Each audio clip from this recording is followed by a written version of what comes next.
Assalamualaikum warahmatullahi wabarakatuh. Perkenalkan, nama saya Tiara Mistia Afriani. Saya dari Prodi Sistem Informasi. Dan pada kesempatan kali ini saya akan membahas sedikit tugas dari mata pelajaran Pendidikan Agama Islam di semester 1 ini. Terus ikutin dan tonton sampai habis ya. Untuk soal yang pertama, kita diminta untuk menyebutkan dan mengartikan rukun iman dan rukun Islam. Nah, rukun iman sendiri terdiri dari 6. Yang pertama, iman kepada Allah, yang artinya kita harus percaya dan meyakini bahwa Allah itu benar-benar ada. Yang kedua, kita harus beriman kepada malaikat, yang artinya kita harus percaya dan meyakini bahwa malaikat itu ada. Yang ketiga, kita pun harus beriman kepada kitab-kitab Allah, yang artinya kita meyakini bahwa kitab yang diturunkan kepada Nabi itu dari Allah Subhanahu wa taala. Yang keempat, ada iman kepada Nabi dan Rasul, yang artinya kita meyakini bahwa Nabi dan Rasul adalah utusan dari Allah Subhanahu wa taala. Yang kelima, iman kepada hari kiamat. Nah, di sini artinya adalah kita harus percaya bahwa hari kiamat itu benar ada. Dan yang terakhir, iman kepada kodo dan koda. Nah, artinya apapun yang terjadi di muka bumi ini, kita harus percaya bahwa itu semua merupakan kehendak dari Allah Subhanahu wa taala. Rukun Islam ada 5. Di antaranya adalah membaca 2 kalimat syahadat, yang artinya seorang muslim harus meyakini bahwa Nabi Muhammad adalah utusan Allah Subhanahu wa taala. Yang kedua, mendirikan sholat. Artinya setiap umat muslim harus setiap waktu dan tidak boleh meninggalkan sholat. Yang ketiga, mengerjakan puasa Ramadan. Bagi umat muslim, mengerjakan puasa Ramadan yang jatuh setahun sekali itu adalah wajib ya. Dan yang keempat, membayar zakat. Membayar zakat artinya zakat dilakukan bagi setiap umat muslim yang dirasa mampu untuk melakukannya. Dan yang terakhir, naik haji jika mampu. Nah, ini artinya adalah menunaikan ibadah haji bagi setiap umat muslim bagi yang telah mampu untuk melakukannya. Jika belum mampu melakukannya, tidak apa. Seperti itu. Lanjut, soal yang kedua adalah menyebutkan nama malaikat yang wajib diketahui beserta tugasnya. Yang pertama adalah malaikat Jibril yang bertugas menyampaikan wahyu kepada Rasulullah. Yang kedua, malaikat Mikail yang bertugas membagikan rezeki kepada seluruh makhluk hidup. Yang ketiga, malaikat Israfil yang bertugas meniupkan sangkakala. Yang keempat, malaikat Izrail yang bertugas untuk mencabut nyawa. Yang kelima, malaikat Mungkar yang bertugas menanyakan manusia di dalam kubur. Begitupun dengan malaikat Nakir, bertugas untuk menanyakan di alam kubur. Yang ketujuh, malaikat Raqib yang bertugas untuk mencatat amal kebaikan. Yang kedelapan, malaikat Atid yang bertugas mencatat amal kejahatan. Yang kesembilan, ada malaikat Malik yang bertugas menjaga pintu surga. Dan yang terakhir, yang ke-10, malaikat Ridwan yang bertugas menjaga pintu neraka. Soal yang ketiga, kita diperintahkan untuk menyebutkan nama Nabi dan Rasul serta kisah kenabian dan kerasulannya. Yang pertama ada Nabi Adam alaihi salam yang merupakan manusia serta khalifah pertama yang diciptakan oleh Allah Subhanahu wa taala dari segumpal darah. Yang kedua ada Nabi Idris alaihi salam. Beliau merupakan keturunan ke-6 Nabi Adam alaihi salam. Dan beliau merupakan nabi pertama yang diangkat Allah dari garis keturunan Nabi Adam. Yang ketiga, Nabi Nuh alaihi salam yang diberikan beberapa mukjizat. Salah satu di antaranya adalah membuat bahtera besar untuk menyelamatkan kaumnya dan kehidupan binatang-binatang dari banjir bandang. Yang keempat, Nabi Hud alaihi salam yang diutus untuk mengajak kaum Ad berhenti menuhankan atau menyembah berhala. Yang kelima, Nabi Soleh alaihi salam yang diberikan mukjizat seekor unta betina yang lahir dari celah-celah batu. Yang keenam, Nabi Ibrahim alaihi salam, yaitu bapak para nabi yang memiliki satu di antara mukjizat untuk membangun Ka'bah.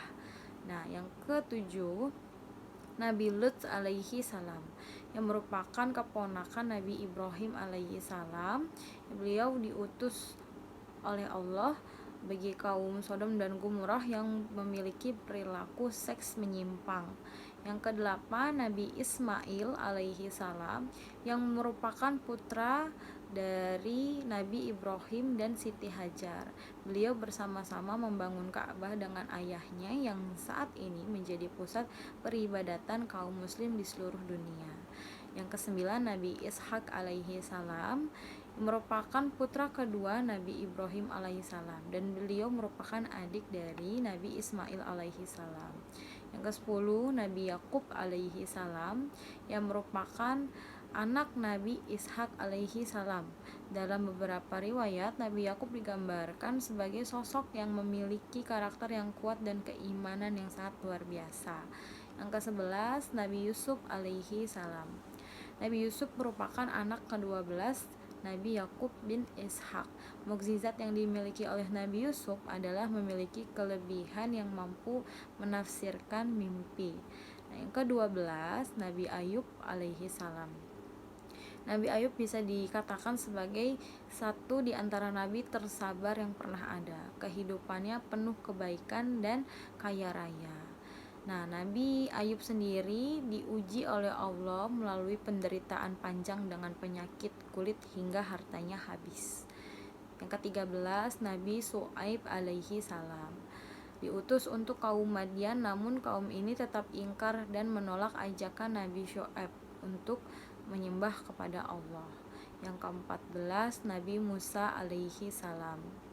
Nabi Musa merupakan saudara Nabi Harun alaihissalam yang dilahirkan di Mesir ketika masa pemerintahan Raja Fir'aun. Kisah beliau paling terkenal adalah ketika tongkat Nabi Musa alaihissalam mampu membelah lautan ketika dikejar oleh Raja Fir'aun. Yang ke-15, Nabi Harun alaihissalam. Nabi Harun adalah saudara Nabi Musa alaihissalam yang membantu berdakwah untuk mengingatkan Fir'aun, dan beliau dikaruniai kemampuan berbahasa yang luar biasa. Yang ke-16 ada Nabi Zulkifli alaihi salam, satu di antara utusan Allah yang terkenal dengan kesabaran dan sifat kedermawanannya. Yang ke-17 Nabi Daud alaihi salam. Nabi Daud memiliki mukjizat kitab Zabur. Selain itu, beliau juga memiliki kemampuan dapat berkomunikasi dengan burung yang memiliki suara merdu dan bisa melunakkan besi dengan tangan kosong. Yang ke-18 Nabi Sulaiman alaihi salam. Salah satu di antaranya adalah bisa berbicara dengan binatang.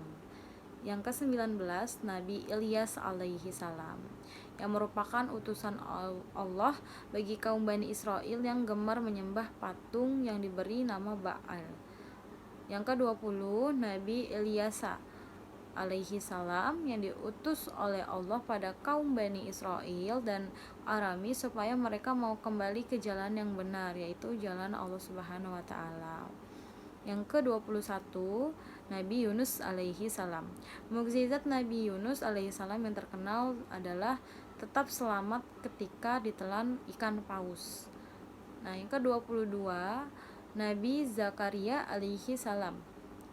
Nabi Zakaria merupakan keturunan Nabi Daud dan Nabi Sulaiman alaihi salam. Yang ke-23 Nabi Yahya alaihi salam. Nabi Yahya alaihi salam adalah anak Nabi Zakaria alaihi salam yang lahir ketika usianya sudah sangat tua.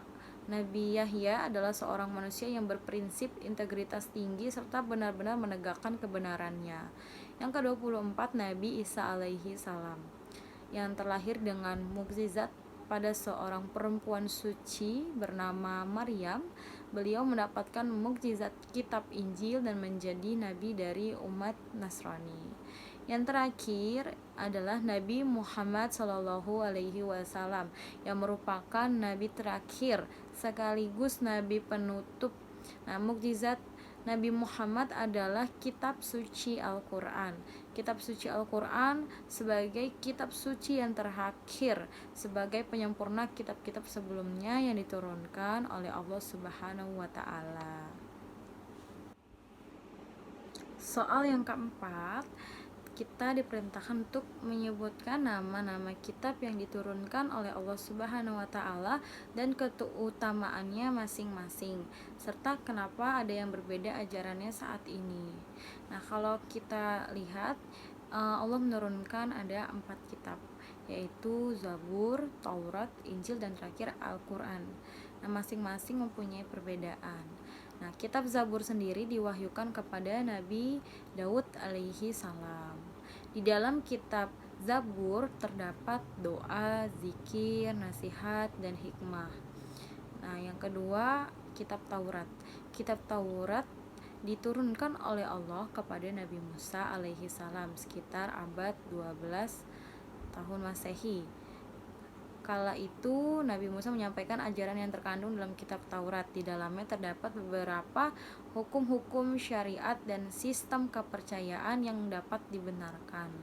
Yang ketiga, kitab Injil. Kitab Injil diwahyukan oleh Allah Subhanahu wa Ta'ala untuk Nabi Isa alaihi salam pada awal abad 1 Masehi. Nah, kitab ini mempunyai kandungan mengenai perintah untuk percaya kepada Allah serta menghapus beberapa hukum yang ada di kitab Taurat karena tidak sesuai dengan zaman ketika itu. Dan yang terakhir adalah Al-Quran. Al-Quran adalah kitab yang diwahyukan oleh Allah Subhanahu wa Ta'ala kepada Nabi Muhammad SAW pada abad ke-7 Masehi atau tahun 611 dan sampai 632 Masehi. Di dalam Al-Quran terdapat isi yang menghapuskan beberapa ajaran kitab Taurat, Zabur, dan Injil lantaran tidak sesuai dengan zaman. Dengan kata lain, Al-Quran juga bisa disebut sebagai penyempurna dan pembenar bagi kitab-kitab Allah yang sudah ada sebelumnya. Soal yang kelima, kita diperintahkan untuk menyebutkan nama-nama Asmaul Husna atau nama baik Allah Subhanahu wa Ta'ala beserta artinya.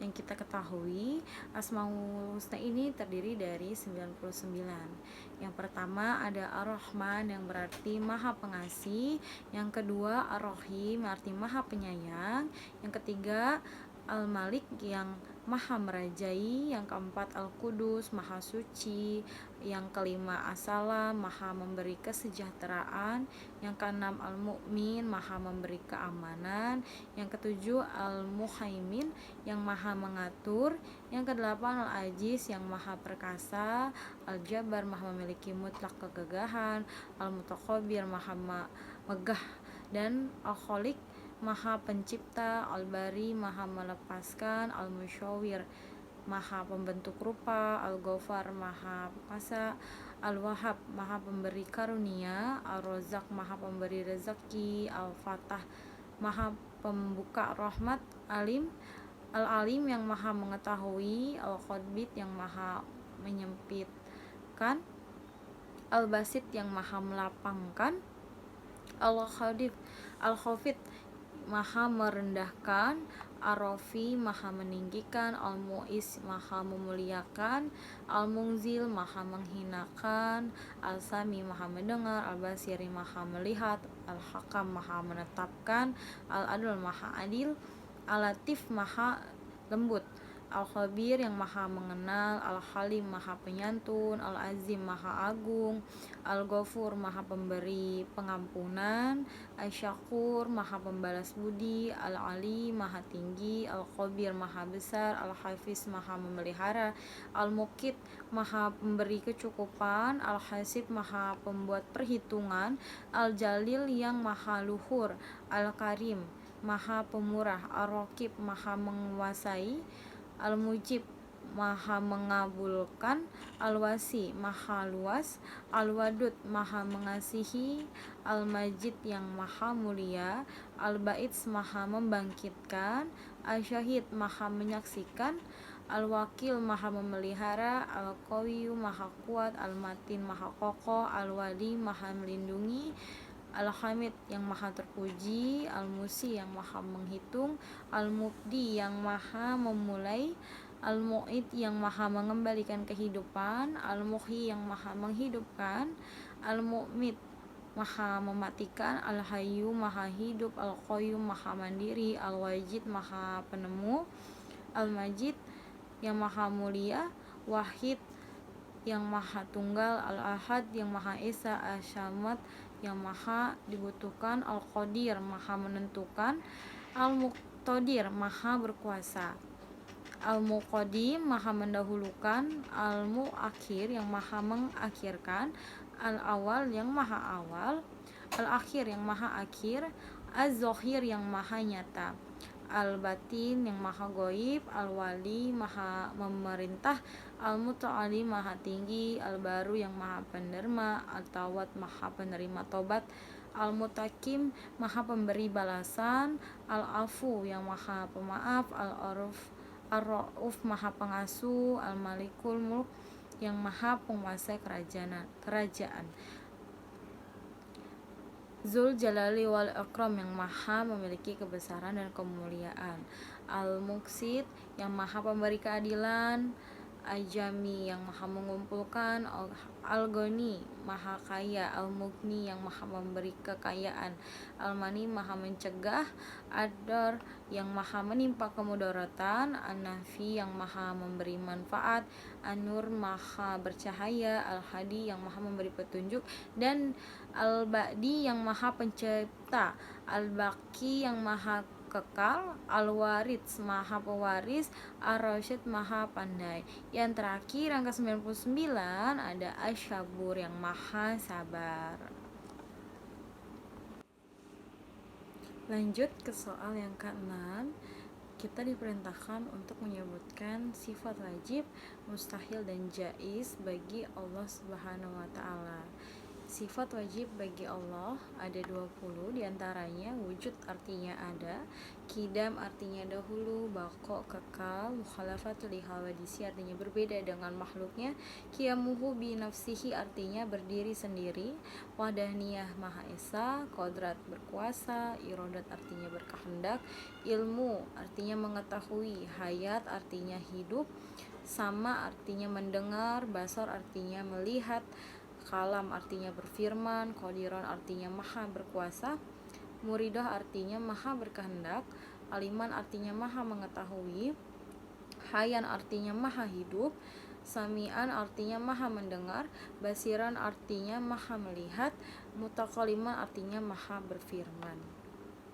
Lanjut ke sifat mustahil bagi Allah, yaitu ada Adam artinya tidak ada, Kudus artinya baru, fana binasa, mumasalafatul hawadisi artinya ada yang menyamai, ihtiyajul li khairi artinya memerlukan yang lain, ta'adud artinya berbilang, ajun artinya lemah, qarahah artinya terpaksa, jahlun bodoh, mautun mati, samun tuli, ama buta, bakamun bisu, ajian zat yang lemah, qorihan zat yang terpaksa, jahilan zat yang sangat bodoh, maitan zat yang mati, asama zat yang tuli, ama artinya zat yang buta, abkama zat yang bisu.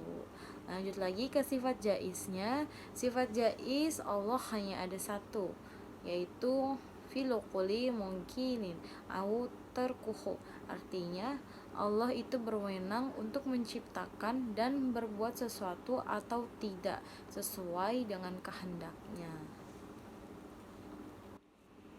Soal yang ke-7, kita diperintahkan untuk menyebutkan sifat wajib, mustahil, dan jaiz bagi Rasul. Yang pertama, sifat wajib bagi Rasul. Sidik artinya jujur, amanah artinya terpercaya, tablik menyampaikan, fatonah cerdas. Nah, sifat mustahil pada Rasul, kadzib artinya bohong, khianat, terpercaya, kitman, menyembunyikan, dan baladah artinya bodoh.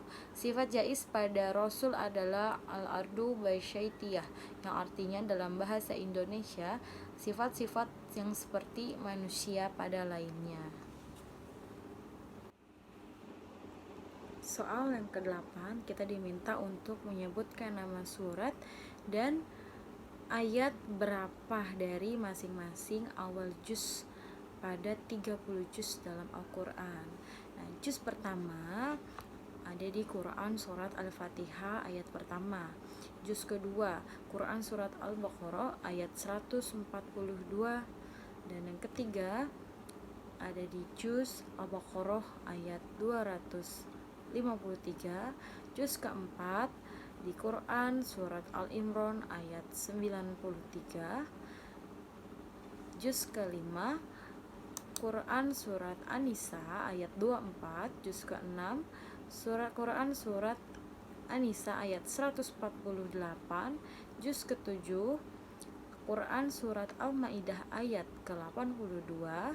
Juz ke-8 Quran surat Al-An'am ayat 111. Juz ke-9 Quran surat Al-A'raf ayat 88. Juz ke-10 Quran surat Al-Anfal ayat 41. Juz 11 Quran surat At-Taubah ayat 93. Juz ke-12 Quran surat Hud ayat 6. Juz ke-13 Quran surat Yusuf ayat 53. Juz ke-14 Quran surat Al-Hijr ayat 1. Yang ke-15 Quran surat Al-Isra ayat 1. Juz ke-16 Quran surat Al-Kahfi ayat 75. Yang ke-17 Juz ke-17 Quran surat Al-Anbiya ayat 1. Juz ke-18 Al-Mu'minun ayat 1. Juz ke-19 Al-Furqan ayat 21. Juz ke-20 Quran surat An-Naml ayat 56. Juz ke-21 Quran surat Al-Ankabut ayat 46. Juz ke-22 Al-Ahzab ayat 31. Juz ke-23 Quran surat Yasin ayat 28. Juz ke-24 Quran surat Az-Zumar ayat 32. Juz ke-25 Quran surat Fussilat ayat 47. Juz ke-26 Quran surat Al-Ahqaf ayat 47. Juz ke-26 Quran surat Al-Ahqaf ayat 1. Juz ke-27 Quran surat Az-Zariyat ayat 31.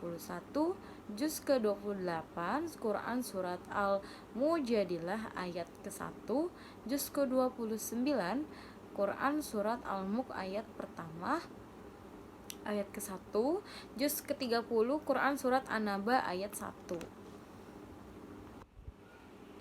Selanjutnya untuk soal nomor 9, kita diperintahkan untuk menyebutkan dan artikan 114 nama-nama surat dari kitab suci Al-Quran.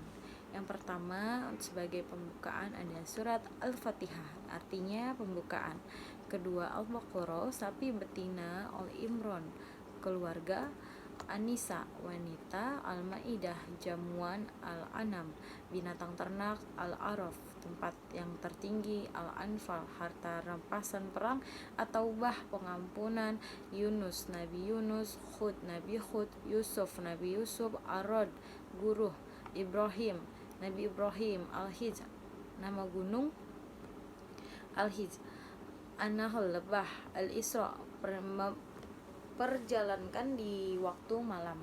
Al-Kahf, penghuni gua. Maryam, Maria. Taha, Al-Anbiya, nabi-nabi. Al-Hajj, haji. Al-Mu'minun, orang-orang mukmin. An-Nur, cahaya. Al-Furqan, pembeda. Asy-Syu'ara, penyair. An-Naml, semut. Al-Qasas, cerita.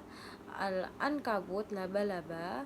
Ar-Rum, bangsa Romawi. Al-Luqman, keluarga Luqman. As-Sajdah, Sajdah. Al-Ahzab, golongan-golongan yang bersekutu. As-Saba, kaum Saba. Fatir, pencipta. Yasin, As-Saffat, barisan. Sad, Az-Zumar, rombongan-rombongan. Al-Mu'min, orang yang beriman. Fusilat, yang dijelaskan. Asyura, musyawarah. Az-Zukhruf, perhiasan. Ad-Duha, kabut.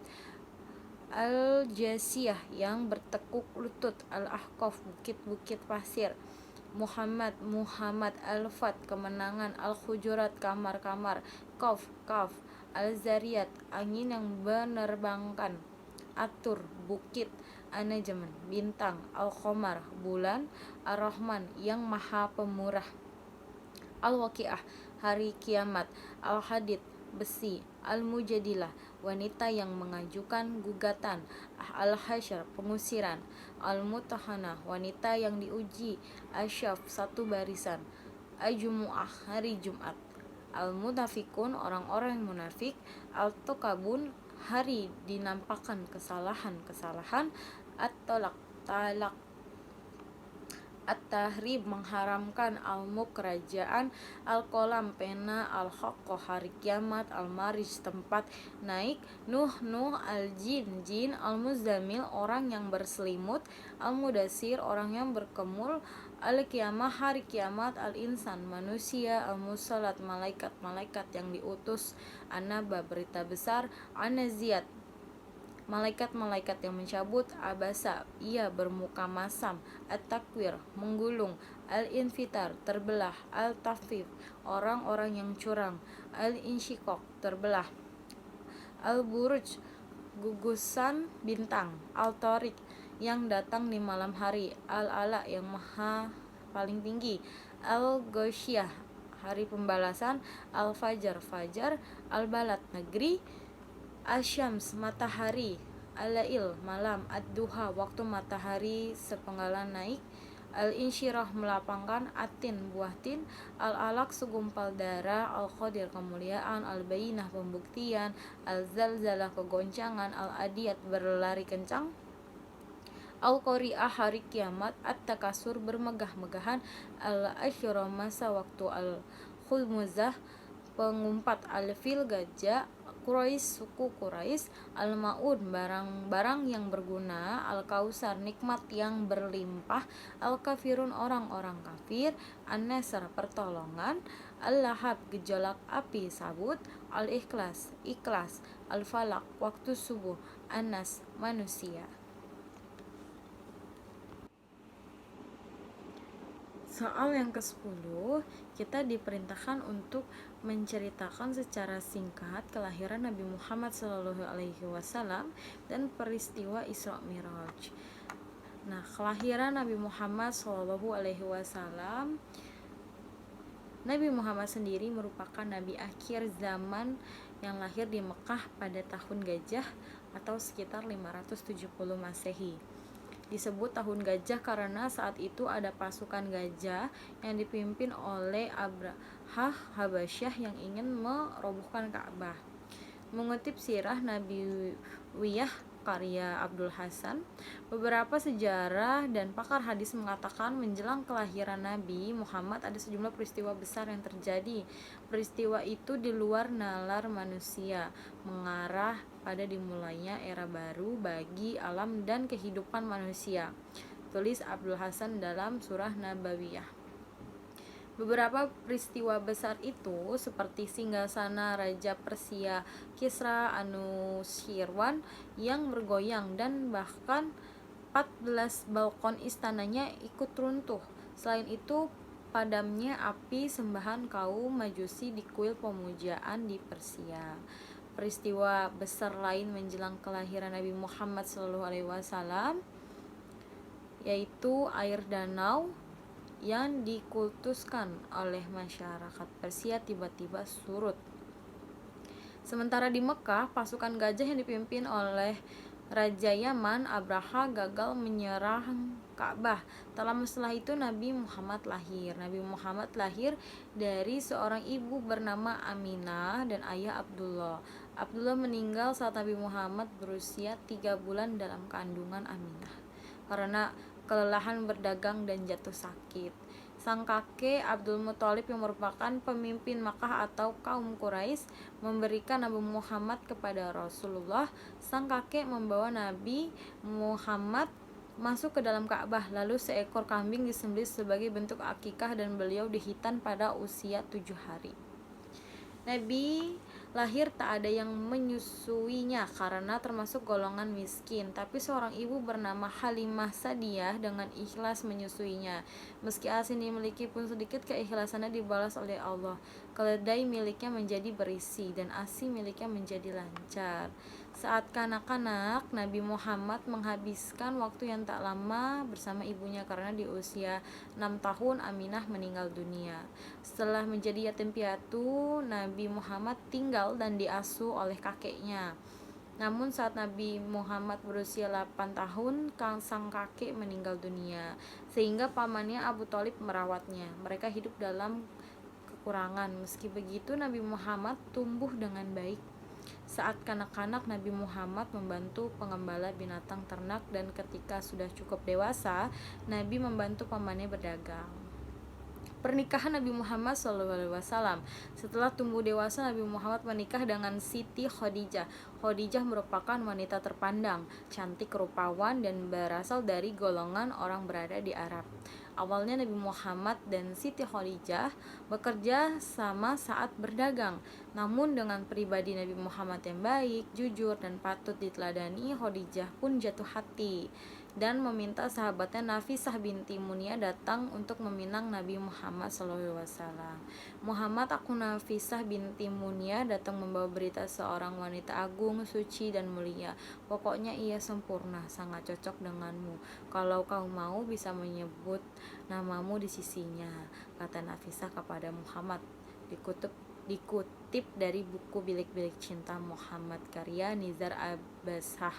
Nabi Muhammad menikah saat umur 25 tahun, sedangkan Khadijah saat itu berusia 40 tahun. Khadijah disebut sebagai cinta pertama Nabi Muhammad SAW, dan ini terbukti karena dalam pernikahan mereka, Nabi Muhammad SAW tak pernah menikahi wanita yang lain. Seperti itu. Oke, terima kasih banyak yang sudah mau menonton video ini sampai habis. Semoga bermanfaat, dan apabila pembahasan ini ada kesalahan kata, saya mohon maaf. Wabillahi taufiq wal hidayah. Wassalamualaikum warahmatullahi wabarakatuh.